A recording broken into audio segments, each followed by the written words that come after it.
వారిని గుండెల్లో పెట్టుకుంటానని కూడా నేను మీ అందరికీ మనవి చేసుకుంటున్నాను. అలాగే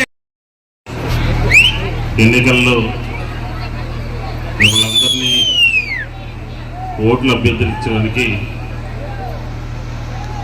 విజయవాడ సెంట్రల్ నుంచి పోటీ చేస్తున్నటువంటి శ్రీనివాస్ గారు, పార్లమెంట్కి పోటీ చేస్తున్నటువంటి కేసీఆర్ నాని గారితో కలిసి స్థానిక కార్పొరేటర్ తిరుత్తమ్మ గారు, అలాగే శ్రీరాములు గారు, ఈ గ్రామంలో ఉన్నటువంటి పెద్దలు, అలాగే వైఎస్ఆర్ కాంగ్రెస్ పార్టీ సోదరులు మిత్రులు అందరికీ కూడా, గ్రామ ప్రజలందరికీ కూడా నమస్కారం.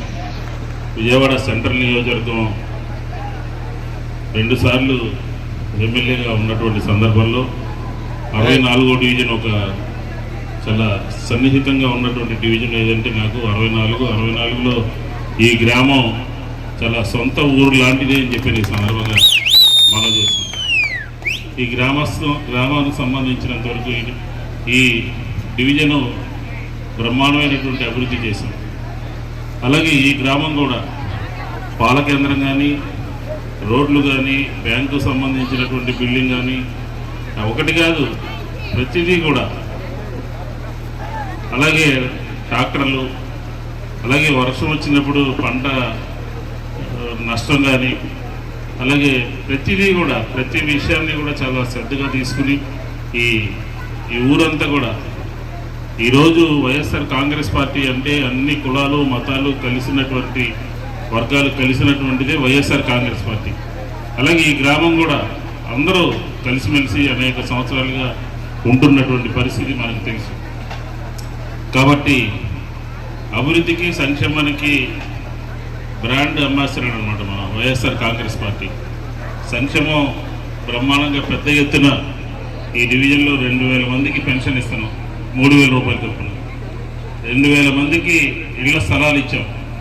ఇంకా మనం చేసినటువంటి పనులన్నీ చెప్పుకుంటూ ప్రజల దగ్గరికి వెళ్లాల్సినటువంటి అవసరం ఎంతైనా ఉన్నది అని చెప్తా ఉన్నాం. కాబట్టి ఈ నియోజకవర్గం సర్వతోముఖాభివృద్ధి చెందిందంటే దానికి జగన్మోహన్ రెడ్డి గారి ఆశీస్సులతో 5 సంవత్సరాల్లో కూడా బ్రహ్మాండంగా మనం చేయడం జరిగింది. ఎల్లుండి మన నాయకుడు విజయవాడకి బస్సు యాత్ర ద్వారా వస్తూ ఉన్నాడు. ఇప్పటిదాకా మనం రాయలసీమ నుంచి ప్రారంభమైనటువంటి బస్సు యాత్రని మనం అంతా కూడా టీవీలో చూస్తున్నాం. కానీ రేపు ప్రత్యక్షంగా ఎల్లుండి మన చివరి వరకు కండ్రిగా మెయిన్ రోడ్డు వరకు వస్తారు. కాబట్టి ఈ గ్రామం నుంచి ప్రతి ఒక్కరు కూడా, ఈ డివిజన్ నుంచి ప్రతి ఒక్కరు కూడా రావాల్సినటువంటి అవసరం ఉంది. తెలుగుదేశానికి ఓటు ఎందుకు వేయాలి అని చెప్పి మీరందరూ కూడా అడగాలి.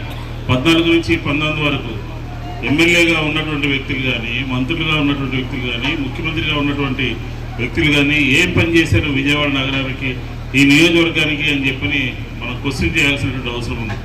మనతో ఎట్లా ఉంటుంది అని అంటే, ఎన్ఎస్సి బోసు నగర్ నుంచి కండ్రికి వరకు రోడ్డు వేస్తున్నారు చూసారా, అలా ఉంటుందని చెప్పాలి ఎవరైనా సరే మన దగ్గరికి వస్తే. అలా కాబట్టి అభివృద్ధికి సంక్షేమానికి మనమే గ్రాండ్ అంబాసిడర్లు. ప్రతి ఒక్కళ్ళు కూడా రేపు 1700 పోల్ అవ్వాలి.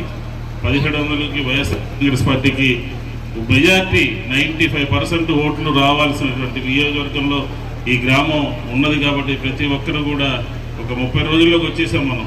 ఈ 30 రోజులు కూడా శ్రద్ధగా ఇప్పటివరకు వార్త పార్త చేసిన ఈ 30 రోజులు ప్రతి ఒక్కళ్ళు కూడా ఎవరు ఎక్కడ ఉన్నారని చూసుకుని మనము గ్రామంలో ఉన్నటువంటి ఓట్లు వేరే చోట ఎక్కడ ఉంటే తీసుకురావడము, ఒక బ్రహ్మాండంగా నెట్వర్క్ చేసుకుని ఈ డివిజను 700 మన మెజార్టీ వచ్చింది. శ్రీరాములు ఒక కార్యకర్త నాయకుడు ఎలా తయారవుతాడు అన్న దానికి ఉదాహరణే శ్రీరాములు అని చెప్పి కూడా ఈ సందర్భంగా మనం చేస్తూ ఉన్నాను. ప్రతిపక్షంలో ఉన్నప్పుడు బాగా పార్టీ నియోజకవర్గము డివిజను చూసుకుంటా ఈరోజు కార్పొరేటర్ స్థాయికి వచ్చాడు. కాబట్టి అందరూ ఈ గ్రామంలో ఉన్నటువంటి అన్ని వర్గాలు పెద్దలు అందరూ కూడా కలిసి మెజార్టీ తీసుకురావాల్సిన అవసరం ఉంది. వెల్లపల్లి శ్రీనివాస్ గారికి నేను చెప్పాల్సిన, మీకు అందరికీ కూడా బాగా తెలుసు, మంత్రిగా చేశాడు. పక్కనే నియోజకవర్గంలో ఎమ్మెల్యేగా 2 సార్లు పనిచేసినటువంటి వ్యక్తి. ఎంపీ గారు అయితే ఆయన కూడా విజయవాడ సిటీకి ఒక కేంద్ర ప్రభుత్వం నుంచి రావాల్సినటువంటి ఏదైనా ఉన్నాయంటే ఆల్మోస్ట్ అన్ని ఫ్లైఓవర్స్ తీసుకొచ్చినటువంటి వ్యక్తి ఎవరంటే కేసీఆర్ నాని గారు.